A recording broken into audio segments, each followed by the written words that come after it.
సంవత్సరాల తరబడి ఎన్ని మందులు వాడినా మీ మోకాల నొప్పులు తగ్గట్లేదా? ప్రాణ పెయిన్ క్లినిక్ లో అత్యాధునిక చికిత్స. ఇంటర్నెట్ ప్రపంచంలో సోషల్ మీడియా అనేది ప్రస్తుతం ఓ మానియా క్రియేట్ చేస్తోంది. సోషల్ మీడియాలో ఎప్పుడు ఏ వీడియో దర్శనమిస్తుందో ఎవరికీ అంతు చిక్కడం లేదు. సోషల్ మీడియా కొందరిని నైట్ కు నైటే హీరోని చేస్తుంది, మరి కొందరిని జీరో చేస్తుంది. అయితే వీటిలో కొన్ని సన్నివేశాలు హాస్యాస్పదంగా ఉంటే మరికొన్ని అందరిని ఆశ్చర్యానికి గురి చేసేలా ఉంటాయి. ప్రస్తుతం అలాంటి వీడియో ఒకటి సోషల్ మీడియాలో వైరల్గా మారింది.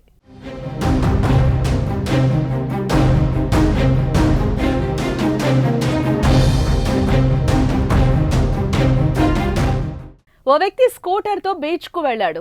ఆ స్కూటర్తో బీచ్లోకి దూసుకెళ్తున్నాడు. పెద్ద పెద్ద అలలు వస్తున్నా ఆ వ్యక్తి ఏమాత్రం భయపడకుండా ముందుకెళ్తున్నాడు. హెల్మెట్ పెట్టుకుని మరీ సముద్రంలోకి డ్రైవ్ చేస్తున్న వీడియో అందరినీ ఆశ్చర్యానికి గురి చేస్తోంది. మొదటగా కొద్ది దూరంగా వెళ్ళొస్తాడని అందరూ అనుకున్నారు. కానీ అలలు వస్తున్నా ఏమాత్రం భయపడకుండా సముద్రంలోకి వెళ్ళాడు. కొద్దిసేపటి తర్వాత తిరిగి బయటకు రావడానికి ప్రయత్నించాడు. అయితే స్కూటర్ మునిగిపోవడంతో నెట్టుకుంటూ అలల సాయంతో బయటకొచ్చాడు. ఇందులో ఆశ్చర్యకరమైన విషయం ఏంటంటే మునిగిపోయినా కూడా ఆ స్కూటర్ ఆగిపోలేదు.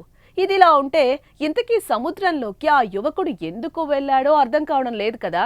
అయితే ఈ వీడియో చూసిన వారు మాత్రం పలు రకాలుగా స్పందిస్తున్నారు. సోషల్ మీడియాలో ఫేమస్ కావడం కోసమని కొందరు, పిచ్చి పరాకాష్ఠకు చేరిందని మరికొందరు కామెంట్స్ చేస్తున్నారు.